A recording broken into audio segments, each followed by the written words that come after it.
جیهانی باڵندەی کاردیناڵ ڕێکەوتی 28/12/2021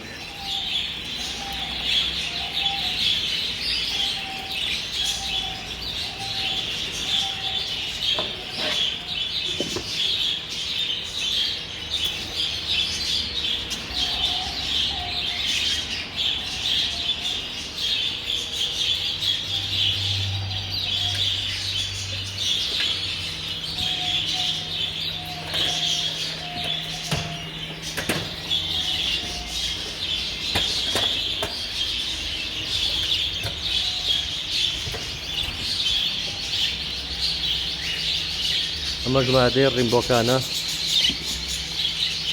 ئەمیش 3 بەچکەی هەیە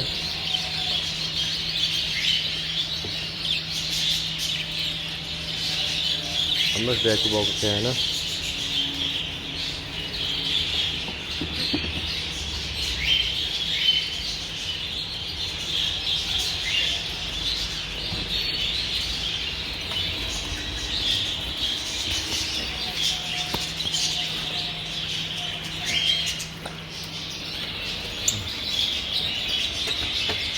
ئەمە ژمارە 7 ڕیمبۆکانە جیهانی باڵندەی کاردیناڵ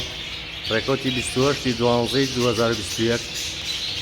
ئەمە 3 بەچکە و باوکەکەیانە دایکەشی هەستا هێرکەیە دایکەکەیەتی ماشەڵای بێدەیە